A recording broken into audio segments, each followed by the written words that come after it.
જિલ્લામાં માંજલપુરના ધારાસભ્ય યોગેશ પટેલના અંતિમ સંસ્કાર થશે। અમદાવાદી પોળના નિવાસસ્થાનેથી થોડી વારમાં નીકળશે અંતિમ યાત્રા।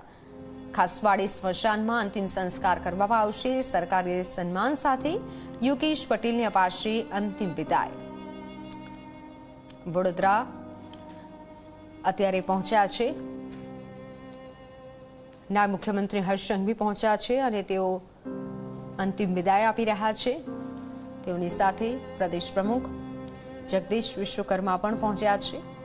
પરિવાર સાથે તેઓએ વાતચીત કરી, સાંત્વના આપી। સરકારી સન્માન સાથે તેઓની અંતિમ વિદાય અપાશે। 2 જૂને ધારાસભ્ય યોગેશ પટેલનું નિધન થયું। ધારાસભ્ય યોગેશ પટેલના અંતિમ સંસ્કાર થશે। અમદાવાદી પોળના નિવાસસ્થાનેથી નીકળશે અંતિમ યાત્રા। મોટી સંખ્યામાં હાલ લોકો પણ તેઓને અંતિમ વિદાય આપવા માટે પહોંચ્યા છે। સરકારી સન્માન સાથે યોગેશ પટેલને અંતિમ વિદાય આપવામાં આવશે। પરિવારમાં અત્યારે ખૂબ દુઃખ છે અને મોટી સંખ્યામાં જે લોકો આવ્યા છે, ધારાસભ્ય પણ પહોંચ્યા છે। અમદાવાદી પૂરના નિવાસસ્થાનેથી અંતિમ યાત્રા નીકળશે। ખાસવાડી સ્મશાનમાં અંતિમ સંસ્કાર કરવામાં આવશે। ઓનલાઈન પર સંવાદદાતા રવિ જોડાઈ ચૂક્યા છે। રવિ, 2 જૂને ધારાસભ્ય યોગેશ પટેલનું નિધન થયું અને હાલ મંત્રીઓ પણ પહોંચ્યા છે અંતિમ વિદાય આપવા માટે।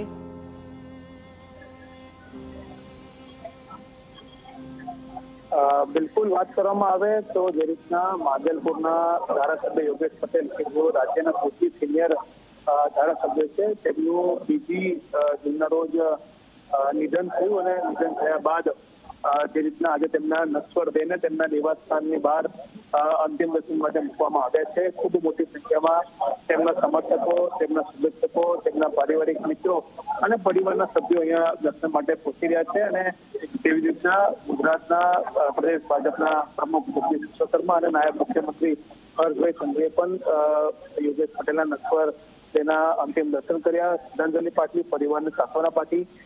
સાથે જો વાત કરવામાં આવે તો પૂર્વ ગૃહ રાજ્યમંત્રી પ્રદીપસિંહ જાડેજા પણ અહીંયા પહોંચ્યા। વડોદરા શહેર જિલ્લાના ધારાસભ્યો, અધિકારીઓ તમામે પણ જે છે તે શ્રદ્ધાંજલિ પાઠવી છે। હાલમાં જે રીતના હર્ષ સંઘવી અને જગદીશ વિશ્વકર્મા તમામ ભારતીય જનતા પાર્ટીના વડોદરા શહેરના જે આગેવાનો છે તેમના પરિવારના સભ્યો તેમની સાથે વાતચીત કરી રહ્યા છે। કારણ કે થોડીક ક્ષણોમાં જે અંતિમ જે યાત્રા છે તે શરૂ થશે। કારણ કે જે રીતના સવારે 9 વાગ્યાથી તેમના જે નશ્વર દેહ છે તેને અંતિમ નથી માટે મુકાયો હતો અને હવે જે મૃતદેહ છે તેને લઈને ખાસવાડી સ્મશાન લઈ જવામાં આવશે।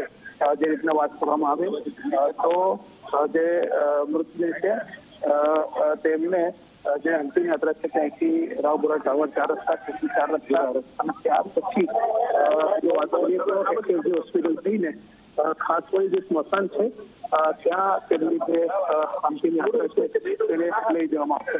જે રીતના વાત કરવામાં આવે તો હાલમાં તમે જે જોઈ રહ્યા છો કે કઈ રીતના યોગેશ પટેલના જે નશ્વર દેહ છે તેમને બહાર લાવવામાં આવી રહ્યા છે। ખૂબ મોટી સંખ્યામાં તેમના જે સમર્થકો સાથે એકઠા થયા છે। કારણ કે અહીંયા તેમના ચાહકો એટલા બધા છે કારણ કે છેલ્લા 8 સમયથી તેઓ તેઓ ધારાસભ્ય છે। 40 વર્ષ તેમને ધારાસભ્ય તરીકે પોતાનું જે જીવન છે તે ન્યોછાવર કર્યું, પ્રજાકીય સેવામાં જીવન ન્યોછાવર કર્યું। અને જો વાત કરવામાં આવે તો જે તેમનું આખું જે આ સફર છે, હું તમને ઓનેર છે જે રાજકીય સફર છે હું તમને એની વાત કરું।